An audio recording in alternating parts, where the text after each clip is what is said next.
pour prendre du temps. Et il y a des choses qui font que des fois, la prophétie tarde. C'est pourquoi Habakkuk a dit que écrit la prophétie sur des tables afin qu'on la lise couramment. Afin qu'on la lise couramment. C'est pourquoi l'un des plus grands livres de prophétie, c'est la Bible. La Bible est remplie de prophéties. La Bible est remplie des prophéties. La Bible, c'est déjà le plus grand. Quand si vous avez déjà la Bible, ce qui veut dire que vous avez déjà le plus grand prophète avec vous. Alléluia. Le plus grand prophète qui n'a jamais existé là, c'est la Bible. Et cette Bible-là, il y a des gens que quand ils lisent cette Bible-là, des fois, ils se disent que certaines choses qui sont écrites dans la Bible-là, ce n'est pas vrai, c'est faux. La même Bible peut changer et transformer la vie d'une personne, et la même Bible devient une source de confusion pour une autre personne. Comment je le sais? Il y a des gens que quand ils lisent la Bible, ils sont dans la confusion. Il y a des gens qui lisent la Bible, ça les éclaire. Mais non, comment est-ce possible? La même Bible, un pasteur peut utiliser cette Bible et et transformer la vie de toute une congrégation. Et la même Bible, un pasteur peut utiliser cela et apporter la confusion dans la vie de l'Église. Aujourd'hui, il y a beaucoup de gens que le diable utilise. C'est pourquoi l'apôtre Pierre dit que cette parole-là ne soit pas l'objet d'une interprétation particulière. C'est-à-dire que quoi? Lorsque nous lisons la Bible et nous nous contentons simplement des Écritures, ça risque d'apporter la confusion. Derrière la Bible, il y a ce qu'on appelle l'aura. Jésus a dit que les paroles que je vous ai données là sont esprit et vie. C'est-à-dire que derrière cette parole que j'ai en main, amen, derrière cette parole que j'ai en main là, il y a une connexion avec l'esprit de Dieu vivant. C'est-à-dire que si tu n'as pas l'esprit de Dieu en toi, et que quand tu prends la Bible, tu vas lire ça comme un livre d'histoire. Tu vas lire ça comme un livre d'histoire et cela n'aurait aucun impact dans ta vie. C'est pourquoi il y a des chrétiens, ils lisent la Bible jour et nuit et la Bible n'a aucun impact dans leur vie. La Bible n'a aucun impact dans leur vie. Ce n'est pas question que des démons, non. Le problème est que quoi? C'est que des fois, nous n'avons aucune connexion, nous n'avons aucune relation avec le Dieu de la Bible. C'est pourquoi ce soir, nous allons parler de Dieu de la Bible. Alléluia. La Bible, quand on essaie de définir ça, c'est une bibliothèque. Amen. Et ça rassemble les écrits des prophètes, les écrits des apôtres, ça rassemble l'évangile, les 4 évangiles, ça rassemble toutes les expériences. Et ce sont des hommes et des femmes que le Seigneur a inspirés pour écrire cette Bible. Quelqu'un peut me dire, il y a certaines personnes que le diable peut utiliser pour... Ils disent que dans l'autre, nos frères de l'autre côté là, ils disent que leur Bible, leur livre saint là, est descendu directement du ciel. Il y a aussi des chrétiens qui veulent aussi, animés par l'esprit d'un zèle amer, ils peuvent vous dire que la Bible est descendue du ciel. Ça, c'est mensonge. La Bible a été écrite par les hommes inspirés par Dieu. Le seul livre que Dieu a écrit par sa propre main là, c'est le livre, c'est les 10 commandements que Dieu avait écrit lui-même par sa main et avait donné à Moïse. Mais Moïse, poussé par la colère là, avait brisé ces 10 commandements. Et le deuxième 10 commandements, les deuxième tablette que Dieu avait donné à Moïse, Dieu avait attrapé Moïse. Moïse lui-même avait écrit ça. Alléluia. Donc ce sont les hommes et les femmes comme toi et comme moi que le Seigneur a inspiré.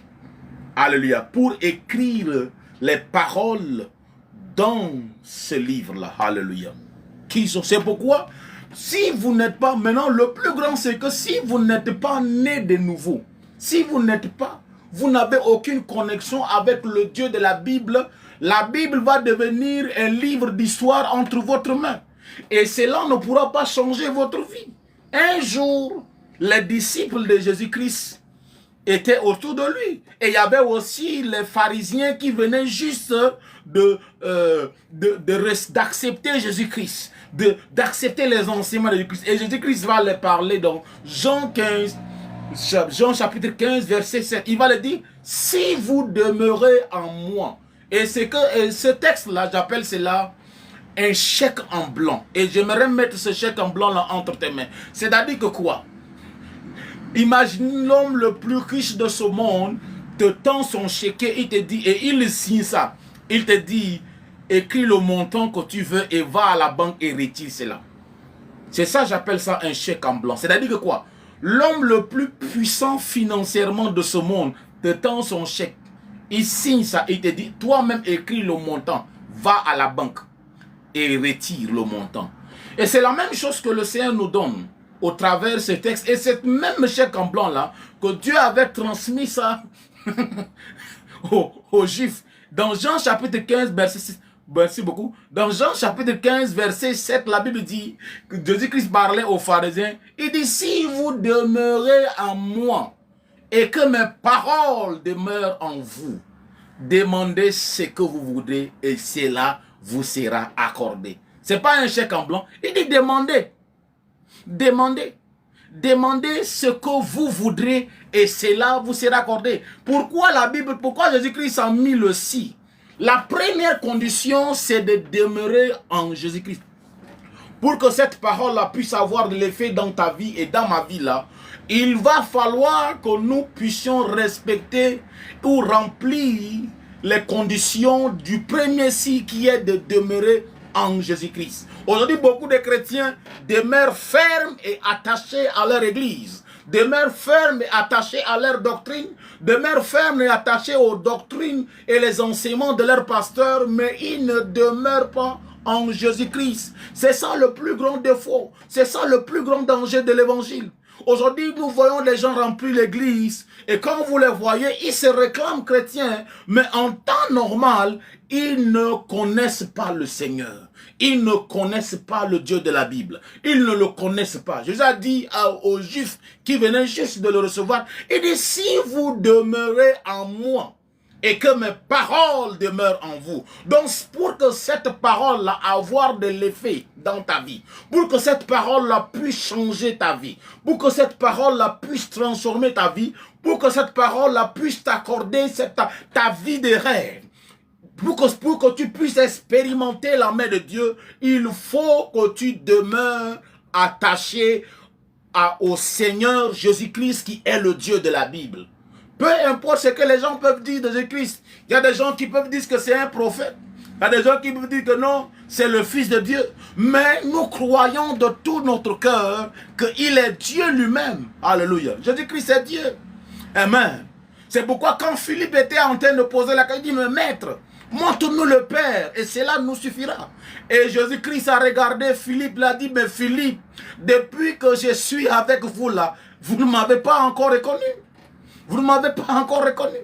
Il dit, c'est lui qui m'a vu, a vu le Père. Alléluia. Amen. Jésus-Christ est Dieu. Alléluia. Donc si tu veux voir cette parole-là, tu veux voir la Bible devenir une réalité. Si tu veux voir les paroles de ce livre-là devenir effectives dans ta vie, tu dois demeurer demeurer avec le Dieu de la Bible qui est Jésus-Christ. Jésus a dit que si vous demeurez en moi, alléluia, et que mes paroles demeurent en vous, alléluia.